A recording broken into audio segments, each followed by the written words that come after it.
Hello everyone, welcome you all to Education is the Power YouTube channel. My dear friends, myself Shri Sumant. Today I'm going to discuss with you guys about the first chapter in Geography, class 10, that is India, its geographical position and its physical features. Dear friends, in this particular chapter, we are going to learn about the heritage of our country, the origin and the background of the term called Bharat, and India's geographical location, its extent, land boundaries, water boundaries, its neighboring countries, its physical divisions like mountains, plains, coastal regions, islands, etc., etc., etc.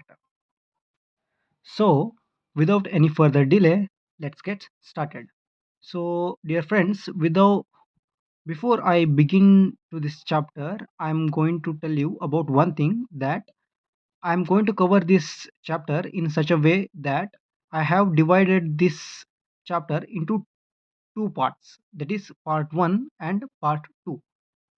Here in this video I'm going to cover the part 1, that is India's position, its geographical position in the world, and in the subsequent part, that is part 2, I am going to cover the part 2, that is the physical features of India. Okay guys, let us begin. Come to the introductory part. Here, India exhibits unity in diversity. Okay, now let us understand the term unity in diversity. What is this unity in diversity, and who coined this term, and what are its characteristics, and all those stuffs in this class only I'm going to cover. Okay, don't worry, be proceed with me. Okay, this term unity in diversity, it was coined by our former Prime Minister Jawaharlal Nehru in his book called Discovery of India. Dear friends, if you observe, this is the unique characteristics of our country. We cannot see this characteristic throughout the world. As you can observe, in the European countries, in the European continent, there is only one major religion, that is the Christianity, and the people all are Christians. So there is homogeneous community there, and there is a lack of diversity as we can see in our country.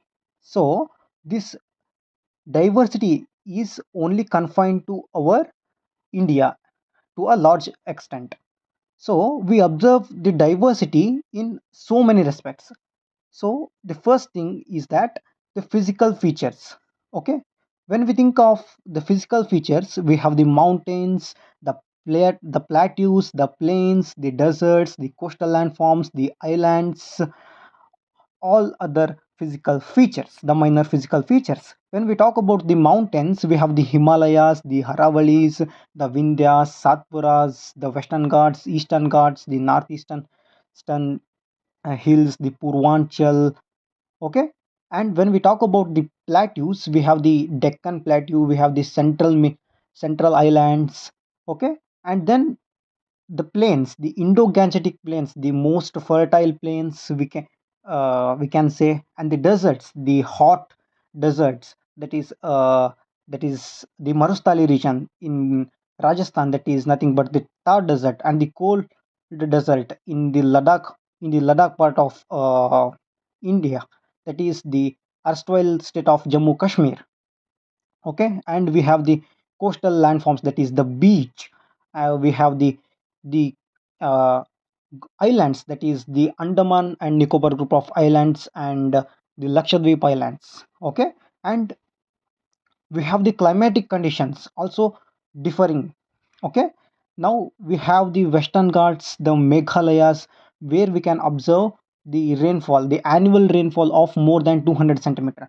On the other hand, we can have the places like such as Thar desert, the Ladakh regions, Dras, where we can experience very scanty rainfall. Okay, we have the 50 to 75 centimeter of annual rainfall. And also, my dear friends, we have also have the diversity in natural vegetation. We can have the tropical evergreen rainforest, the tropical deciduous forest, the mangroves, the mountain vegetation, and all other minute rainforest can be seen in India.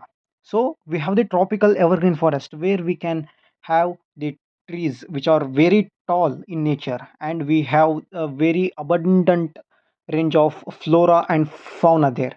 And on the other hand, we have the tropical deciduous forest where in a particular season the trees shed their leaves. Okay, this is the most abundant type of rainforest which we observe in our country. And we have the mangroves. These are usually found across the beaches, the coastal landforms, where it or prevent, we can say, these mangrove forests prevent us from the cyclones, floods, etc. And we have the mountain vegetation.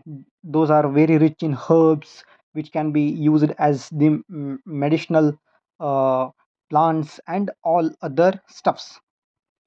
And also, my dear friends, the most important aspect is the religion. So we have in India, we have Hinduism, Islam, Christianity, Buddhism, Jainism, Zoroastrian, and all other minor religions as well, my dear friends. So, just for curiosity's sake, I'm going to tell you guys a fact that uh, in the world there are eight major religions, dear friends. Okay, and every each of the religion is practiced in India. Okay, that is a range of diversity we can observe with respect to religion in our country.